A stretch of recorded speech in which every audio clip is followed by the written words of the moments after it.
Tarabashi Kerebos. Rabrache Kerebos Saria Makorobosh Kintarabashi. Rabrache Kerebos Saria Makorobosh Kerebos. Seigneur, tu as dit dans ta parole que, Seigneur, ta parole est une lampe à nos pieds. Tu as aussi dit dans ta parole que c'est la révélation de ta parole qui nous éclaire et qui donne l'intelligence à des simples. Seigneur, ce matin, nous sommes des simples devant toi. Nous sommes humbles, Seigneur, au pied de ta croix, Jésus-Christ de Nazareth. Et nous venons prier ce matin. Que tu nous donnes une bonne disposition de cœur et d'esprit. Seigneur, nous ne voulons pas rater un seul iota, Seigneur, de ce que tu vas nous donner ce matin. Et pendant que nous, Seigneur, sommes attentifs dans ta présence, la Bible déclare que plusieurs de tes serviteurs ont été visités dans le service, dans le temple. Seigneur, pendant que nous sommes disposés, nous voulons recevoir, Seigneur, en vérité, cette visitation prophétique qui est à même, Seigneur, de changer le cours de nos vies dans le nom puissant de Jésus. Afin que nous puissions dire, comme Job, j'avais entendu parler de toi, Jésus, mais aujourd'hui, mes yeux t'ont vu. Seigneur, ce matin, nous ne voulons pas passer à côté de cette visitation prophétique, mais nous voulons être des acteurs, Seigneur, de cette visitation, afin que nos vies ne soient plus pareilles, afin que nos vies changent.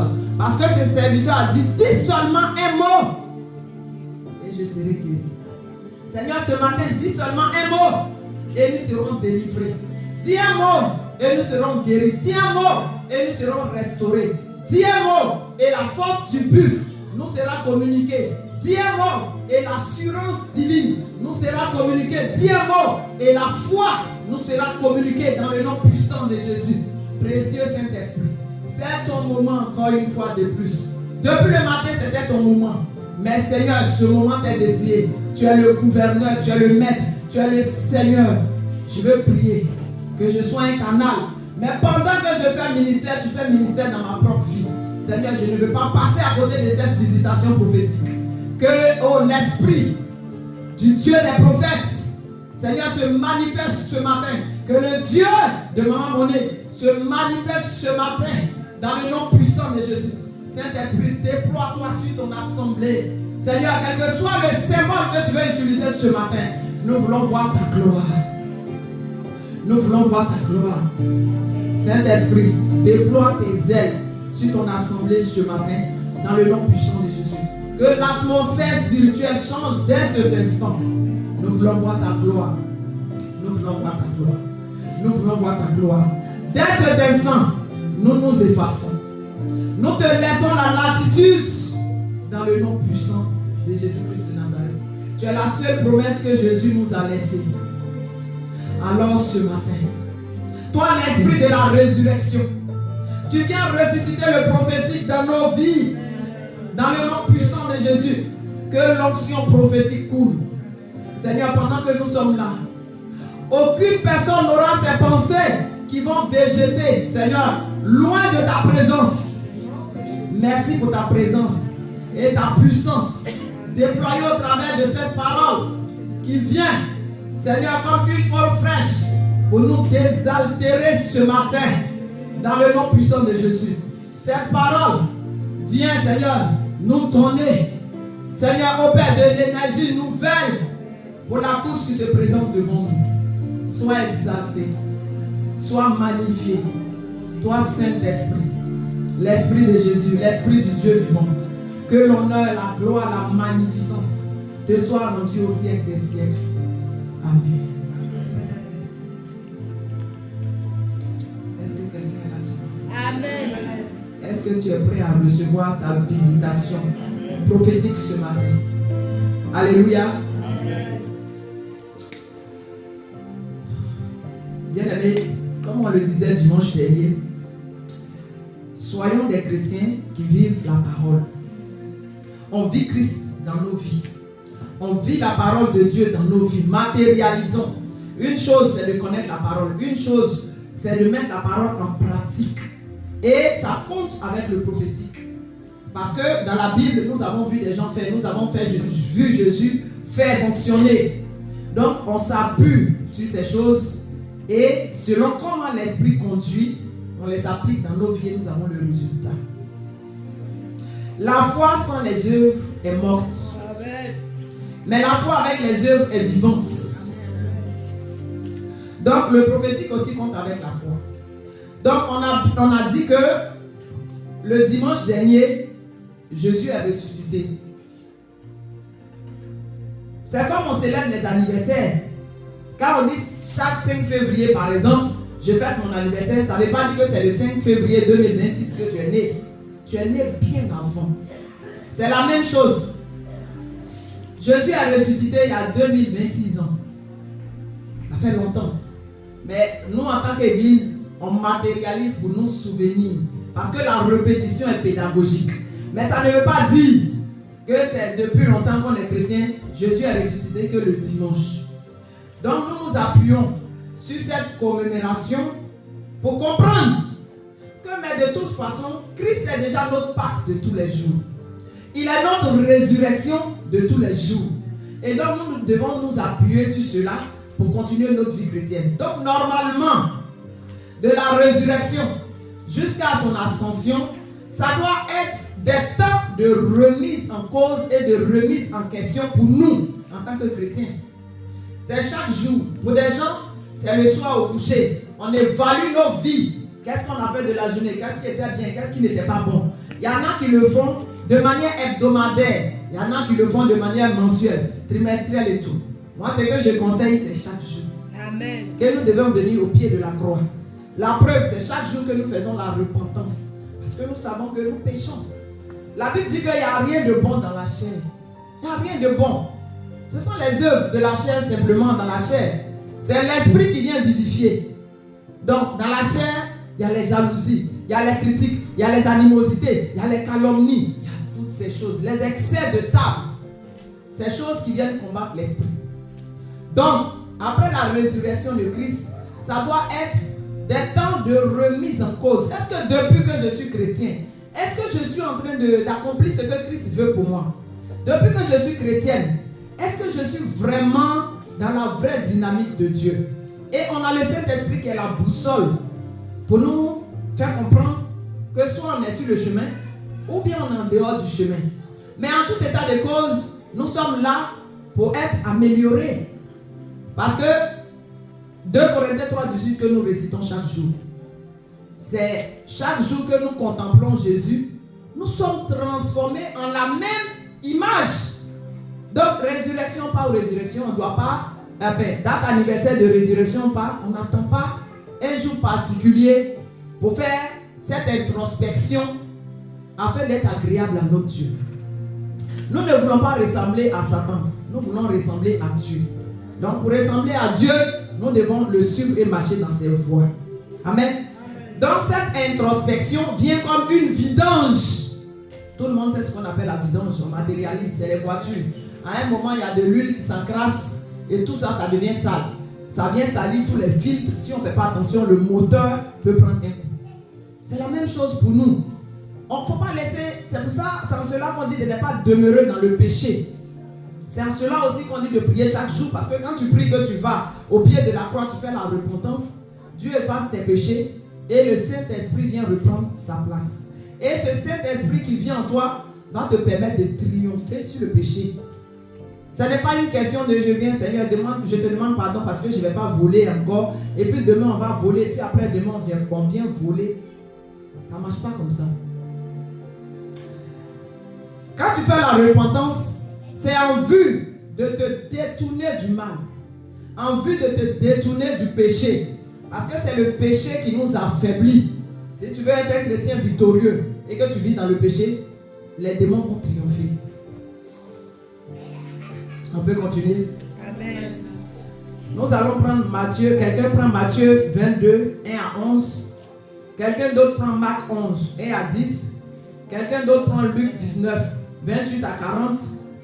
Quelqu'un d'autre prend Jean 12, 12 à 19. Bien aimé, ce matin, encore une fois, je vais vous parler de visitation prophétique. Dans visitation, il y a un mot qu'on entend, qu'on connaît. Le mot qu'on connaît, c'est la visite. Quand on dit je rends visite à quelqu'un, ça veut dire je vais chez la personne. Donc, le titre que je donne, visitation prophétique, tu vas recevoir Jésus chez toi, tu vas recevoir une parole de Jésus chez toi. C'est prophétique parce que ça va arriver, ça annonce ce qui doit arriver. C'est bon? Quelqu'un pour prendre Matthieu 22, 1 à 11, si on a trouvé. Matthieu 22, on va aller vite, on va lire que un seul. Et vous allez voir que tous les autres textes, ça parle de visitation prophétique. Matthieu 22, 1 à 11. Matthieu 22, 1 à 11, je lis la parole de Dieu. Jésus, prenant la parole, parla de nouveau en parabole. Et il dit, le royaume des cieux est semblable à un roi qui fit des noces pour son fils. Il envoya ses serviteurs appeler ceux qui étaient invités aux noces. Mais ils ne voulurent pas venir. Il envoya encore d'autres serviteurs en disant, dites aux conviés, voici, j'ai préparé l'invitation. Ils s'en allèrent. Celui-ci a son champ, celui-ci a son trafic. Et les autres se saisirent des serviteurs, les outragèrent et les tuèrent. Le roi fut irrité, il envoya ses troupes, fit périr ses meurtriers et brûla leur ville. Alors il dit à ses serviteurs, les noces sont prêtes, mais les conviés n'en étaient pas dignes. Allez donc dans les carrefours et appelez aux noces tous ceux que vous trouverez. Ses serviteurs allèrent dans les chemins, rassemblèrent tous ceux qu'ils trouvèrent méchants et bons, et la salle de noces fut pleine de convives. Le roi entra pour voir ceux qui étaient à table, et il aperçut là un homme qui n'avait pas revêtu un habit de noces. Amen. Alléluia. Bien-aimé. Et là, c'est la parabole du royaume des cieux que Jésus vient imager. Bien-aimé, l'appel, c'est pour tout le monde. Jésus vient, il appelle tout le monde. Hélas, malgré que le salut est gratuit, il y a des gens qui ne répondent pas à l'appel de Jésus. Donc Jésus présente le royaume. Le royaume des cieux, c'est justement le royaume surnaturel. C'est le royaume de l'esprit. C'est le royaume de Jésus. Nous avons le royaume de ce monde-là, qui est dirigé par l'ennemi, et on a le royaume de Christ. Pour entrer dans le royaume de Christ, il y a des conditions. Donc quand nous avons rencontré Christ, que nous avons donné notre vie à Christ, nous sommes rentrés dans son royaume. Maintenant, il faut grandir dans le royaume, il faut évoluer dans le royaume. Donc il dit, il a préparé le royaume. C'est comme une noce où les gens sont invités. Mais les invités là, il y en a qui disent non, moi je travaille tous les dimanches. Non, je viens de me marier. Non, je viens d'avoir mon enfant. Non, donc je ne peux pas encore servir. Toutes sortes d'excuses. Ok. De toute façon, on a préparé. Il faut bien que les gens viennent manger. Donc, ceux qui ne sont pas invités, ça me ramène, c'est la même chose. Le salut était que pour les Juifs. Nous avons été adoptés. Aujourd'hui, nous sommes aussi fils d'Abraham et fils de Dieu. Parce qu'à un certain moment, ceux à qui le salut est allé vers eux n'étaient pas tous dignes. Gloire à Dieu, nous avons trouvé la place. Ma prière pour toi et moi, c'est que nous rentrons à ce festin-là, dans ce festin. Que les noces qui ont été préparées pour nous, que ce soit nous qui soyons à ce festin. Sinon, ça fait quoi? Ça devient les esclaves sont sur les chevaux et les rois, ils sont à terre. Nous au CCT, ce n'est pas notre partage au nom de Jésus. Nous sommes invités aux noces par Jésus. Nous faisons honneur à celui qui nous a honorés. Ce n'est pas une noce comme toutes les noces. Vous ne savez pas tous les privilèges que nous avons en tant qu'enfants de Dieu. Notre identité qui a déjà changé. Et cette identité-là nous permet maintenant de réécrire la nouvelle histoire de notre destinée. Ou alors de rentrer dans notre destinée originelle. Ce n'est pas rien. Vous savez combien de personnes étaient destinées à être des rois, des présidents, destinés à être des pasteurs, des évangélistes puissants. Mais hélas, qui sont dans le tombeau. Ils n'ont même pas pu accomplir leur destinée. Donc toi et moi, quand nous disons ce que Dieu a dit, c'est ce qui va s'accomplir. Effectivement, c'est biblique. Dieu est derrière sa parole pour l'accomplir et l'exécuter. Mais à condition que nous marchions dans la volonté de Dieu. À condition que nous soyons trouvés fidèles dans sa maison. À condition que nous soyons trouvés fidèles dans le service. Alléluia. Donc toutes ces histoires-là, on ne va pas tout lire. Dans Matthieu 22, dans Marc 11, dans Luc 19, dans Jean 12, ça nous parle de visitation. Visitation de Jésus, visitation de Dieu, visitation de l'Esprit. Mais quand Dieu visite, ça descend. Parce que Dieu ne peut pas descendre comme ça tout le temps de son trône et puis vient se promener et puis part. Quand Dieu te visite, c'est parce qu'il y a quelque chose de glorieux qui vient dans ta vie. Ah bon? Il y a des gens qui ne veulent pas être visités. Bien-aimé, ouvre ton esprit. C'est un message prophétique, ça peut te dépasser. Bien-aimé, est-ce que tu sais que tu peux inviter Dieu dans ta maison, le grand Dieu? Si tu ne crois pas, tu n'as pas ta place ici. Si tu ne crois pas, il ne faut pas être chrétien. Ce que Dieu a visité dans la Bible, c'était des hommes comme toi et moi.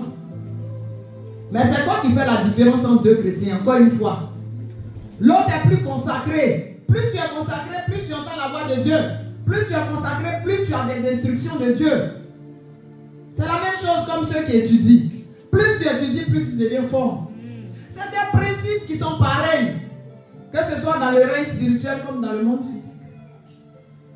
Tu veux être un grand joueur, tu t'entraînes beaucoup. Dieu ne peut pas confier de grandes choses à des paresseux. Lui-même, il combat la paresse dans la Bible. Et paresse spirituelle y compris. Est-ce qu'il y a des paresseux ici? Non. Est-ce qu'il y a des vivants en Christ? Amen. Est-ce qu'il y a des gens qui s'attendent à des visitations prophétiques ce matin? Est-ce que pendant que je suis en train de prêcher, tu commences à ressentir, tu as déjà des prémices de ce que Dieu veut faire à travers une visitation extraordinaire dans ta vie? Qu'est-ce que la visitation prophétique? C'est quoi une visitation prophétique? Souvent on parle du prophétique, mais il y a des gens qui mélangent un peu tout. La visitation prophétique, c'est un moment où Dieu agit directement lui-même, mais de manière extraordinaire. Quand on parle d'extraordinaire, ça veut dire ça dépasse l'entendement. Bien aimé, je veux attirer l'attention de quelqu'un. Il faut développer la sensibilité spirituelle. Ou je vais dire développe la sensibilité prophétique. C'est comme chaque jour, il y a des opportunités qui passent. Il faut pouvoir capter l'opportunité et la saisir. C'est comme ça les choses de Dieu. Il y a des chrétiens, c'est pas mauvais, hein? Des fois qu'on vous dit d'aller prier. Souvent, selon la saison, le pasteur peut dire par exemple, toi je ressens que tu dois venir dans l'intercession. Le fidèle va dire, moi je vais aller prier d'abord. Donc ça veut dire que le pasteur même qui veut te mettre dans l'intercession, lui n'a pas prié. Le problème c'est que quand il te dit il va aller prier, il ne va pas prier. Ça peut mettre 1 mois, 2 mois, 3 mois, 1 an, on l'attend, il ne vient pas. Dieu enlève pour remplacer toujours. Parce que personne ne va retarder l'œuvre de Dieu. Quand il va finir de se promener pendant ces 2 ans, pasteur, c'est bon, Dieu m'a convaincu maintenant, mais il n'y a plus de place. Les histoires de visitation divine, ça peut être comme ça. Quand l'ange est venu voir Marie, toutes les conditions n'étaient pas réunies, elle était vierge. C'est vrai qu'elle était fiancée, mais à cette époque, on est fiancés, on ne dort pas ensemble, même jusqu'à cette époque aussi. Mais bon, ferme la parenthèse. Donc, quand on dit tu vas faire un enfant, il va s'appeler Jésus, il va sauver l'humanité, mais ça va se faire comment? Parce que moi, je ne dors pas encore avec Joseph. L'enfant là va venir où? Mais, à la fin de la journée, il a dit, je suis la servante du Seigneur. Que sa volonté soit faite. En d'autres termes, si Dieu me dit, marche sur la tête, je marche sur la tête. Parce que c'est Dieu qui a parlé. Donc cette sensibilité, si on ne la découvre, on ne la développe pas, on peut rater sa saison de visitation. Mais quand on l'a raté, il y a des milliards d'êtres sur la terre. ben Dieu va vers des cœurs disposés. Amen. Donc ma prière après cette résurrection, justement, quand on fait l'introspection, quand on est dans la présence de Dieu, ça nous donne la bonne disposition pour comprendre les choses spirituelles. C'est pour cela que des fois, responsables que les gens sont, ce n'est pas toutes les décisions qu'on va confier aux responsables. Parce que si un responsable n'est pas dans l'esprit, il va venir bloquer ce qu'on veut faire. Parce que lui va comprendre charnellement, alors que nous sommes dans l'esprit. Et ça donne quoi? Ça donne des problèmes. Ah non, le pasteur, quand on lui parle, il n'écoute pas. Ah non, moi je ne suis pas d'accord. Parce que soit on peut regarder la décision avec ses yeux charnels. Ma prière, c'est que nous soyons des hommes et des femmes, encore une fois, d'esprit. Tout le temps, je répète ça. Que nous soyons des hommes et des femmes d'esprit, sensibles à la visitation prophétique. Il y a des cycles, c'est 10 ans après que ça va revenir. Il y a des cycles, ça peut être 20 ans. Il y a des opportunités, c'est une seule fois dans la vie. Quand on a raté, on a raté. Si Marie n'avait pas la bonne disposition, Élisabeth n'avait pas la bonne disposition, cette même Marie-là, quand elle était enceinte, à un moment donné, l'esprit l'a conduite chez Élisabeth, qui pouvait comprendre ce qu'elle vivait. Amen. Pendant qu'elle était calomniée. Personne ne croyait qu'elle n'avait pas couché avec un homme. Des fois, en tant que leader, on peut être incompris. En tant que bon chrétien, on peut être incompris. Parce que toi, tu marches par l'esprit, les autres marchent par la chair. Donc, tu dois avoir cette sensibilité-là. Tu dois avoir cette sensibilité pour que le Saint-Esprit t'oriente, soit vers la personne, soit vers le lieu où tu vas recevoir ta visitation. Est-ce que le message fait du bien à quelqu'un? Est-ce que le calme veut dire qu'on écoute bien par l'esprit? Amen. La visitation prophétique, c'est quoi? C'est quand Dieu change une situation. Bien aimé, souvent la présence de Dieu là. On a vu un cas que le jour de la Pentecôte, c'est venu comme un vent impétueux avec un grand bruit. Mais la plupart du temps, ça vient sans trompette. Ça vient sans fanfare. Ça vient souvent de manière ordinaire. C'est à toi de saisir. Et tu saisis quand tu es disposé spirituellement. Amen. Mais il faut savoir que tout un chacun a déjà eu une visitation prophétique. Qui reconnaît qu'il a déjà eu une visitation prophétique dans sa vie? Si tu ne reconnais pas, tu ne lèves pas le doigt, ce n'est pas grave. Qui reconnaît? Il y a combien de personnes qui ne reconnaissent pas? Vincent, tu ne reconnais pas? La plus grande des visitations prophétiques, c'est quand Jésus nous a rencontrés pour notre salut. Amen. Il y a des gens qui vont dire non, moi j'étais là, il y a une femme qui m'appelait à l'église. Non, moi j'étais là. Bon, je suis allé me marier, puis je suis devenu chrétien. Bon, moi j'étais là. Mais tout ça là, c'est parce que Dieu t'a visité ultérieurement, avant que ce temps-là arrive. Donc tout un chacun de nous a déjà reçu une visitation prophétique. Amen. Maintenant, comme on grandit avec le Seigneur, on va de gloire en gloire. Moi je veux maintenant des visitations prophétiques que les autres n'ont pas encore vues. Parce que des fois, la chair nous amène à faire comme les autres. Il y a des gens qui sont assis là. Quand on va lancer des enveloppes, qui veut donner 100 €? Comme le pasteur se lève ou bien les autres se lèvent, ils courent aussi. Ils font par fantaisie. La vie chrétienne n'est pas une vie de fantaisie. Amen. Je suis chez moi la veille, je prie déjà pour le programme qu'on est en train de faire. Je suis passé avec le révérend pour visiter le pasteur Bob. Quand le révérend est venu la dernière fois. Donc nous sommes partis et le pasteur Bob nous rendait son témoignage. Pendant que le pasteur Bob nous rendait le témoignage, je recevais comme ça dans mon cœur que je dois semer 50 €. Donc quand il finit de rendre son témoignage était tellement fort. Comment les anges l'ont visité à l'hôpital, comment ils ont fait son opération. Et après tout ça, ils sont allés faire la radio, ils n'ont même plus trouvé la trace qui était dans son cœur et tout. Et donc quand il finit, on dit waouh. Et on demande la permission, on doit partir. Donc il était en train de prier pour nous.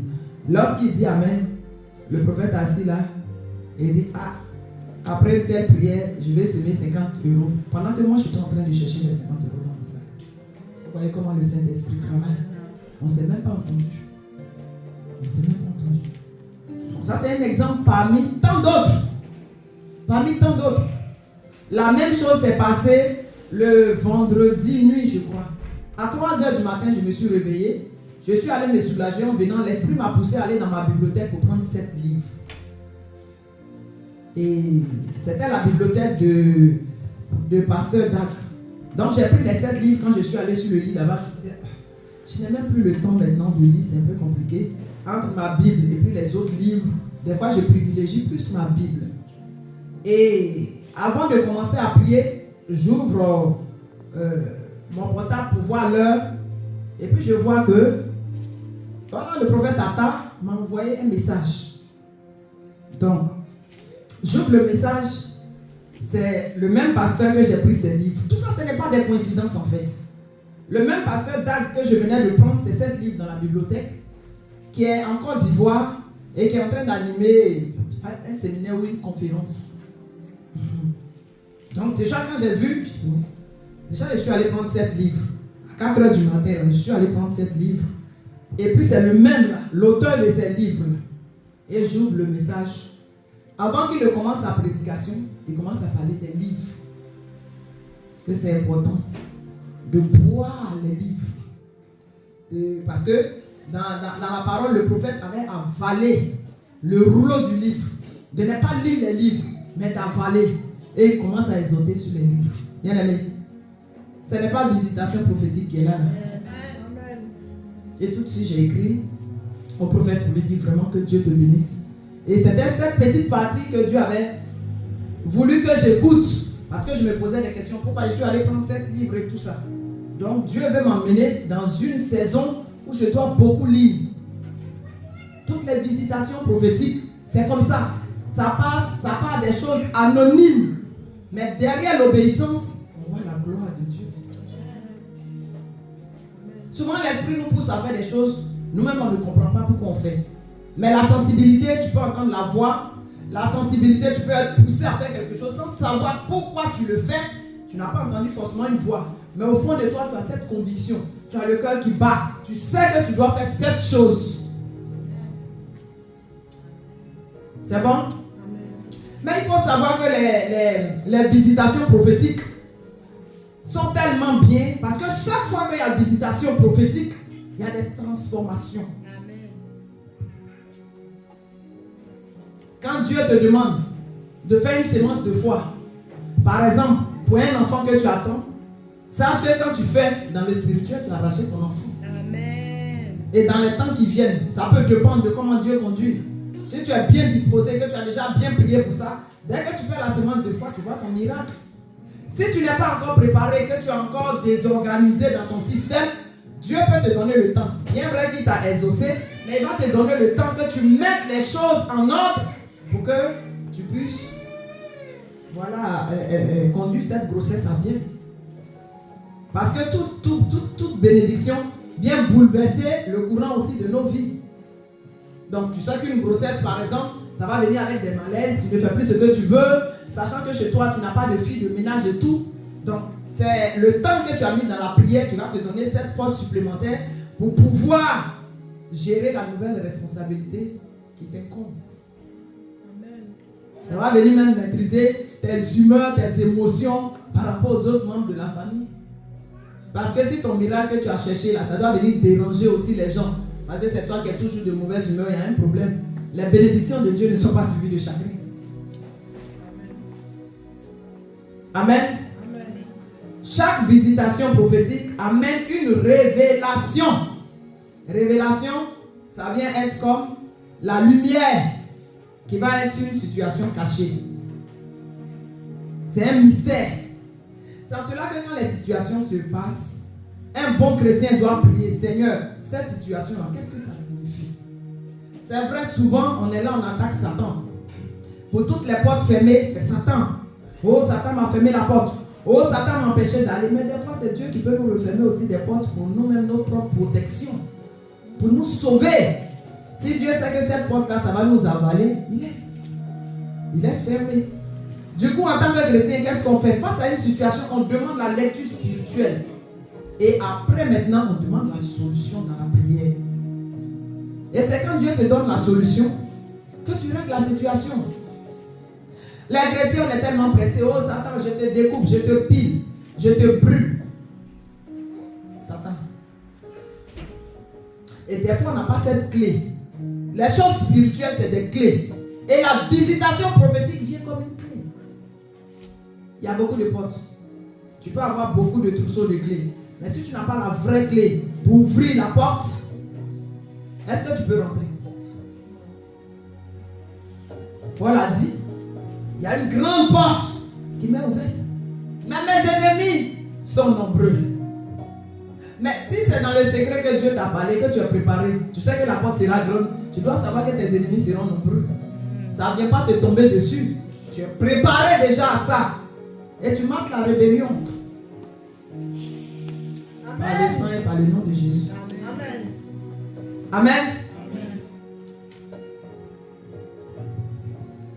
Ma prière ce matin, pour toi et moi, c'est que Dieu ouvre nos yeux spirituels, afin que nous puissions reconnaître la visitation prophétique. Amen. Donc tu vas faire cette prière. Tu vas dire à Dieu, ouvre mes yeux. Parce que c'est une histoire de le voile. Le voile doit être ôté, le voile doit être déchiré. C'est vrai qu'au CCT, on répète que nous tous qui le visage découvert, mais il y en a qui n'ont pas encore le visage découvert. Donc il faut prier, ouvre ta bouche, ne te tais pas. Parce que c'est spirituellement qu'on voit, c'est spirituellement qu'on analyse. Ce n'est pas avec nos yeux physiques que nous voyons des visitations prophétiques. Il faut prier. Ceux qui dorment, la réveiller, les prier. Demande et te donnera. Demande. C'est vrai que Dieu peut ouvrir nos yeux comme ça. Mais il veut que nous soyons participants afin que nous sachions que c'est lui qui a fait. Seigneur, ma prière ce matin pour ton peuple et moi-même. Seigneur, c'est que les écailles tombent de nos yeux. C'est que le voile de l'homme soit déchiré afin que nous puissions, Seigneur, discerner, percevoir, Seigneur, la visitation prophétique dans le nom puissant de Jésus-Christ de Nazareth. Seigneur, que ton nom soit béni, que ton nom soit élevé. Toi, le Dieu immuable qui n'a pas d'ombre de variation, qui est puissant en toute heure, en tout temps, en toute saison, dans le nom puissant de Jésus. Amen. Bien-aimés, la Bible déclare que quand les anges sont arrivés à Sodome et Gomorrhe, les gens de la ville, tellement ils étaient habitués à leur péché, ils étaient aveuglés spirituellement et tout. Quand ils ont vu les anges, ils ont dit qu'ils vont sodomiser les anges. Parce que c'était ce qu'ils savaient faire. Excusez-moi du terme, on est adulte, c'est ce que la Bible dit.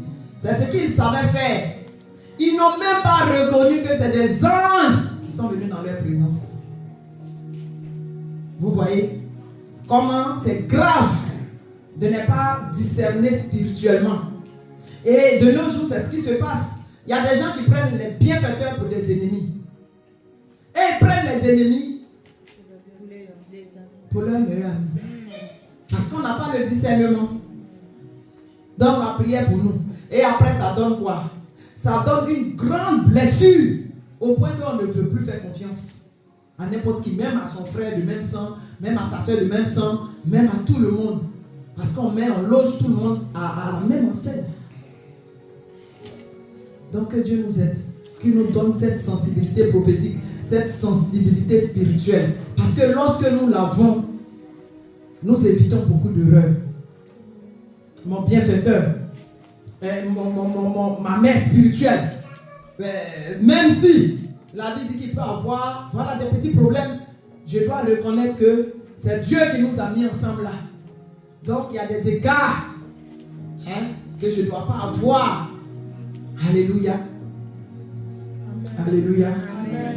Ou bien mon ami de destinée, ou bien mon conjoint de destinée, il peut avoir des problèmes.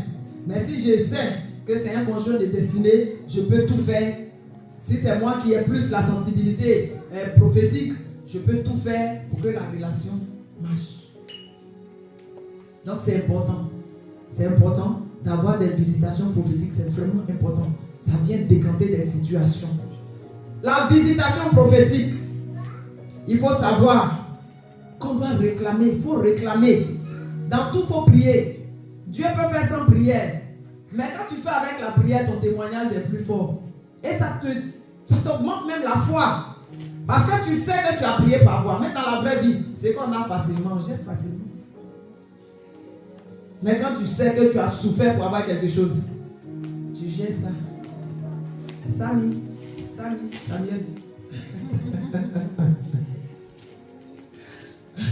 Soyons vraiment des chrétiens spirituels, s'il vous plaît, par les compassions de Christ. Soyons des chrétiens spirituels. Ça nous fait triompher, c'est le but. Ça nous fait triompher. On est fatigué. Des chrétiens fantaisistes. Aujourd'hui, je suis chrétien, demain je ne suis pas chrétien. Ou bien aujourd'hui je suis évangélique, demain je deviens musulman. Ou bien, non. C'est qu'on n'a pas compris quelque chose. C'est qu'on n'a pas compris quelque chose. Ou bien aujourd'hui je suis très noir, demain je deviens très clair. Ou bien c'est qu'on n'a pas compris quelque chose. La vraie transformation c'est au niveau de l'âme et de l'esprit. Ce n'est même pas le corps. Alléluia. Donc on doit réclamer ce qui est perdu. Ce n'est pas perdu pour toujours. C'est Dieu même qui a dit, je vais restaurer les années qui ont été gaspillées.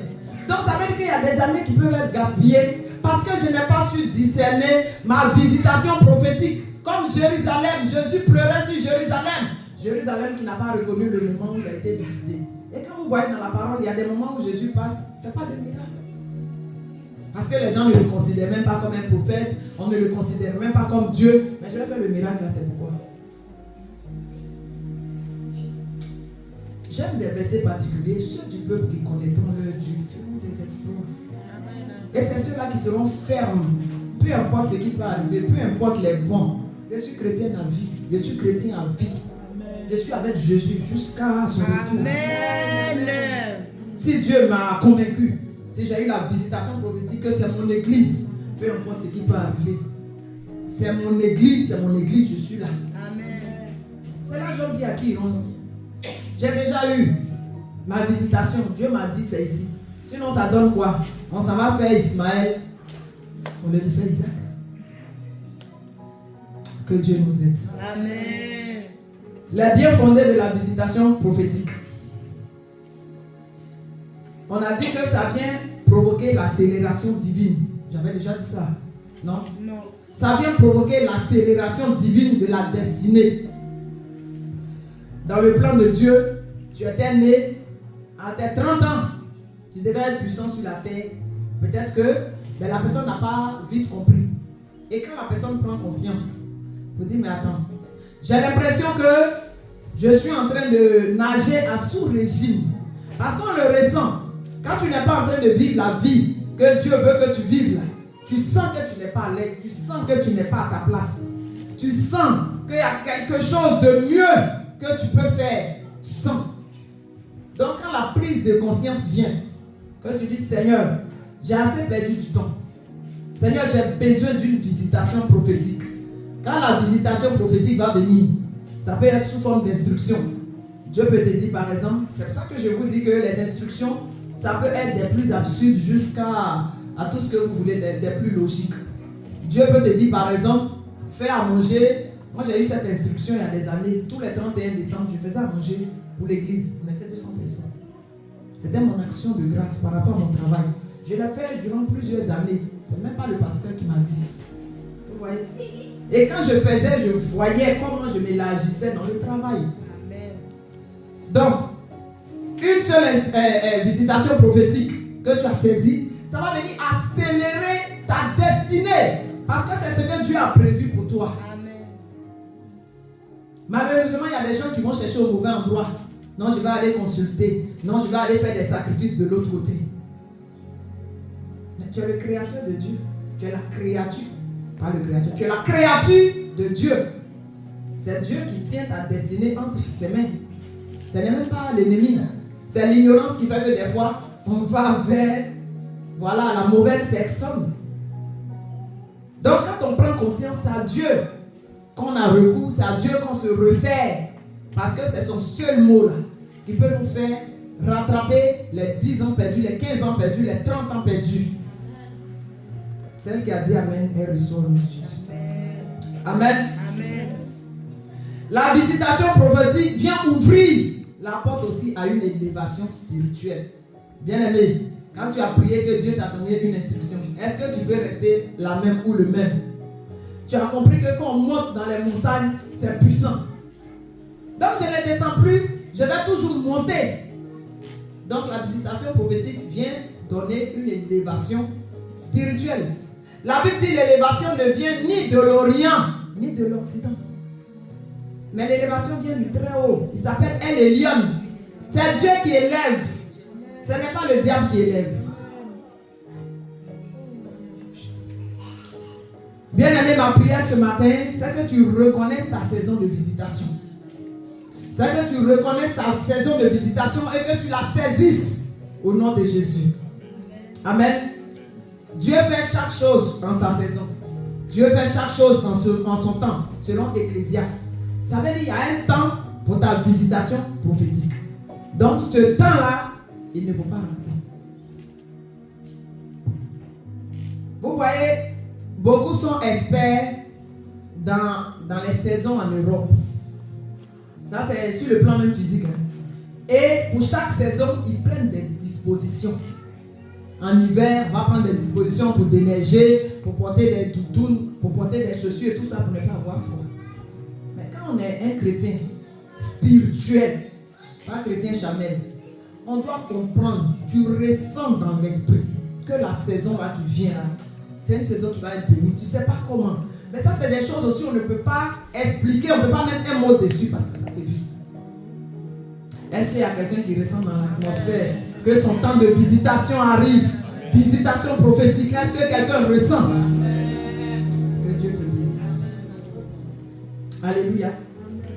Depuis que la mère spirituelle prophétiquement nous a donné grâce excellente et don parfait, nous devons savoir que nous sommes dans une saison stratégique.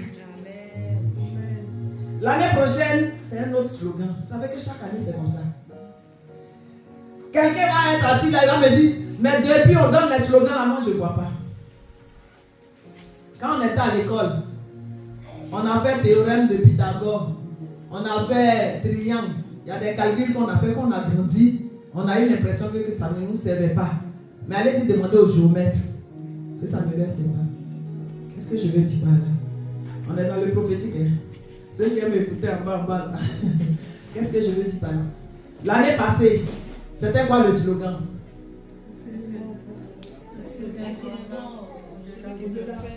Voilà. Le Dieu qui fait infiniment au-delà de ce que nous pouvons imaginer. Nous avons passé l'année à invoquer ce Dieu-là. Mais il est venu en nous. Au bon moment, mais il va faire infiniment au-delà. Il y a des gens qui ont vécu le infiniment au-delà en 2025. Il y en a qui vont le vivre en 2026. Il y en a qui vont le vivre en 2027. Il y en a qui vont le vivre toutes les années parce qu'ils ont avalé le infiniment au-delà. Mais quand on dit infiniment au-delà, vous cherchez ce Dieu-là. Mais on m'a dit aussi par la puissance qui agit en nous. Et cette puissance qui agit en nous, là, ça va venir être le Saint-Esprit qui nous emmène dans le prophétique. Vous ne voyez pas que tout est lié? Sophie, c'est bon. Bien-aimés, c'est important d'avoir des visitations. Parce que nous sommes dans une saison stratégique. Ça nous oblige à rester en contact avec Dieu. Les chrétiens n'aiment pas trop qu'on parle de cette partie-là. Mais Christ vit en toi. Ça veut dire que tout au long de la journée, partout où tu vas, Christ avec toi. Donc tu es déjà en contact avec lui. C'est de manifester ce contact-là. Comment? Je suis en train de manger, je vais prier, non? Bon. Pendant ma pause, au lieu d'aller sur les plateformes de TikTok et consorts, je sais que c'est l'année d'une saison stratégique où je veux une visitation prophétique. Mais ça devient mon sujet de prière maintenant. Seigneur, j'ai besoin de ma visitation prophétique. Seigneur, j'ai besoin de ma visitation prophétique. Seigneur, fais quelque chose. 2 ou 3 mots, c'est la prière. Est-ce que pour prier pour visitation prophétique, on va venir le matin, on va dire merci à Dieu, on va demander pardon pour les péchés, on va réclamer le sang de Jésus, le Saint-Esprit, on va combattre tous les esprits et selon comment l'esprit te conduit. Et j'étais contente là, aujourd'hui dans la voiture, je partageais avec la secrétaire qui avait vu quelque chose par rapport à la vie de quelqu'un. Donc ça, ce sont des visitations. Parce que quand Dieu révèle comme ça, ça veut dire qu'il a la solution. Il te dit, voilà ce qui bloque. Donc, débloque par telle clé et le miracle va se faire. Ceux qui ont pris les livres, déblocage, délivrance, miracle, qui ne lisent pas, c'est quoi le but? Visitation prophétique, c'est ça. À travers un livre, comme celui de maman de DDM, tu peux voir ta visitation prophétique dedans. C'est vrai, Dieu parle tantôt d'une manière, tantôt d'une autre. Mais chacun se connaît, chacun sait comment Dieu fonctionne avec lui. Donc des fois, ne va pas chercher là où tu n'es pas sûr. Si tu ne sais pas comment Dieu parle audiblement et toutes ces choses-là. Toi, peut-être c'est en lisant, en méditant la parole que tu reçois Dieu te parler. Mais reste dans ta parole, Dieu va te visiter là-bas. Après, on peut développer encore. Parce que ce n'est pas une seule source avec Dieu. Dieu parle de plusieurs manières. Mais je vais dire dans l'urgence, tu vas dans ce que tu connais. Et après, quand tu deviens fort dans les visitations prophétiques, tu peux aller maintenant sur d'autres terrains inconnus. Dis Amen. Amen. Bien-aimé, pendant que tu te lèves pour ta visitation prophétique, sache que l'ennemi aussi se lève. Là, c'est des enseignements qu'on ne donne plus. La Bible dit que Dieu avait réuni ses enfants. Satan était au milieu. Parmi nous, il y a toujours des enfants de l'ennemi. Parmi nous, il y a toujours des ramassis du peuple d'Israël. Ils ne sont pas avec, mais ils sont là. Sans cela, encore une fois, il faut savoir discerner. Parce que les visitations prophétiques peuvent venir aussi avec des trahisons. Des fois, quand tu es dans ta bonne saison, où tu dois percer spirituellement, c'est là qu'il y a des vents contraires, il y a des tempêtes qui viennent. Si tu n'es pas concentré, tu peux passer à côté de ton miracle. Lorsque le temps de Jésus était venu pour aller mourir, Judas l'a trahi. Donc, je ne veux pas effrayer quelqu'un pour dire que, donc, quand ma visitation prophétique arrive, je dois chasser tout le monde autour de moi, je dois m'enfermer dans ma maison, je ne dois plus aller à l'église parce qu'ils vont me trahir là-bas. Ce n'est pas de ça qu'on parle. De toute façon, cette sensibilité spirituelle va te révéler ce qui se passe autour de toi. Parce que Dieu même a dit, lorsqu'on fera des complots, ça ne viendra pas de moi. Donc, quand tu sais que les complots ne viennent pas de Dieu, tu sais comment prier pour que ces complots-là soient annulés. Parce que Dieu a dit que lorsque l'ennemi viendra à toi comme un fleuve, mon esprit va le mettre en déroute. Donc des fois, plus on élève Jésus, plus on est dans la sensibilité des choses spirituelles, Dieu s'occupe des ennemis. Alléluia. Donc comme je vous ai dit, avant la gloire, il y a la croix. Donc avant la visitation prophétique, il y a la trahison. Mais au jour d'aujourd'hui, il est bon qu'en tant que chrétien mature, nous sachions que toute trahison vient pour la gloire de Dieu.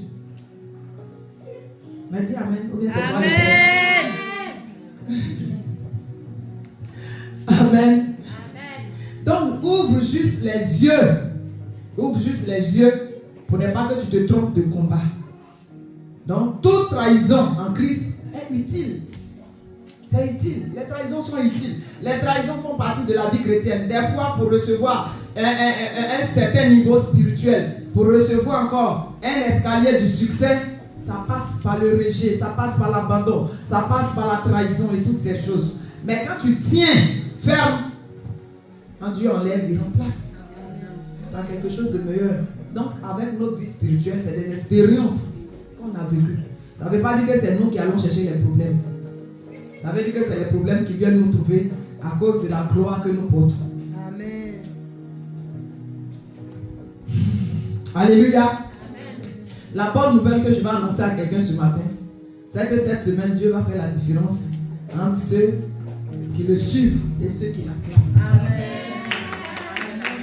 Ceux qui faisaient Hosanna, Hosanna au Dieu ressuscité qui n'était même pas avec lui. Là.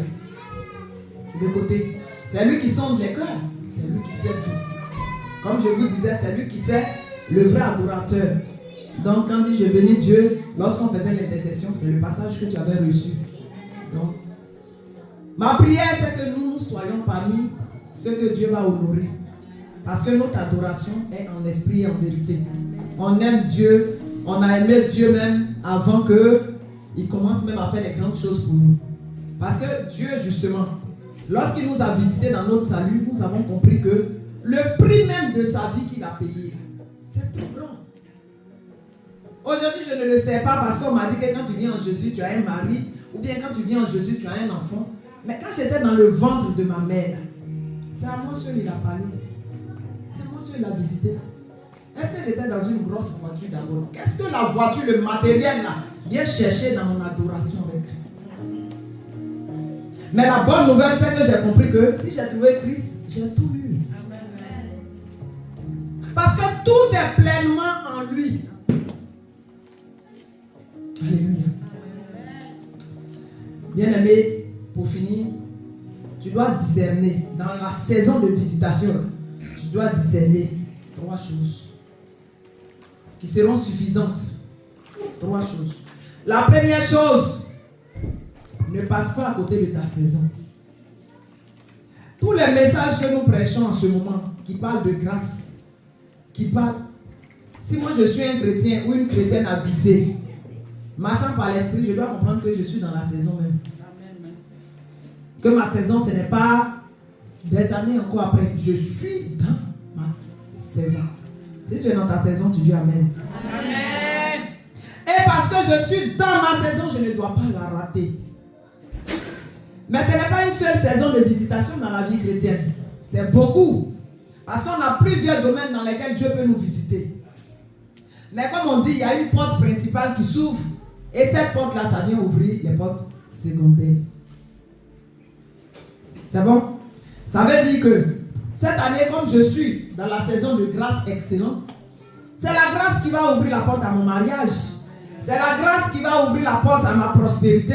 C'est la grâce qui va ouvrir la porte à de bonnes relations, à des relations de destinée. C'est la grâce qui va ouvrir la porte à mon ascension, à mon accélération divine. C'est la grâce qui va m'ouvrir toutes les portes.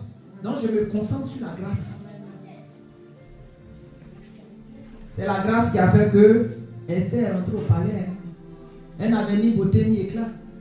Parce que la Bible dit que pendant 1 an, c'est maintenant on lui mettait les pommades. On lui apprenait à parler à un homme. On lui apprenait. Vous n'avez jamais vu les jolies femmes qui ne se marient pas. C'est vrai, en vérité. La beauté est vaine. Amen. C'est la grâce qui est tout. Amen. Et de l'autre côté, on voit des femmes qui ne remplissent pas nos critères de beauté. Elles sont dans les bons foyers. C'est la grâce qui est tout. Si j'ai la grâce, j'ai tout. Donc ma prière, c'est que nous soyons des hommes et des femmes de grâce. C'est la grâce qui ouvre les portes. C'est la grâce qui nous fait trouver faveur aux yeux de Dieu et aux yeux des hommes. La grâce là, ça va être comme le tapis rouge que les anges vont dérouler pour qu'on marche dessus pour rentrer chez les rois. La troisième chose que je vais te partager, c'est que tu ne dois pas retarder ta destinée. Amen. Il y a des gens qui retardent leur destinée. Hein. Là où ils sont là, c'est pas là où ils devaient être. Puis on est là maintenant, quand on prophétise, maintenant tu as une grande destinée. Depuis là, tu ne savais pas. Maintenant que tu sais, qu'est-ce que tu fais? Rentre dans la destinée là en soyant conséquent, sérieux avec toi-même. Sérieux avec ton Dieu. Sérieux avec ton église. Des gens qui viennent à l'église à un moment, quand ça ne va pas, ils ne viennent plus. Quand ça va aller, maintenant ils viennent. Il y a un problème. Que nous ne soyons pas des chrétiens comme ça. Ça va pas, je suis là. Je sais d'où Christ m'a enlevé pour m'amener. On n'est pas encore à la fin, mais à mi-parcours, je peux apprécier la grâce de Dieu sur ma vie.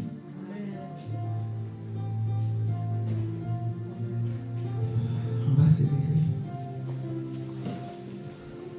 Je veux laisser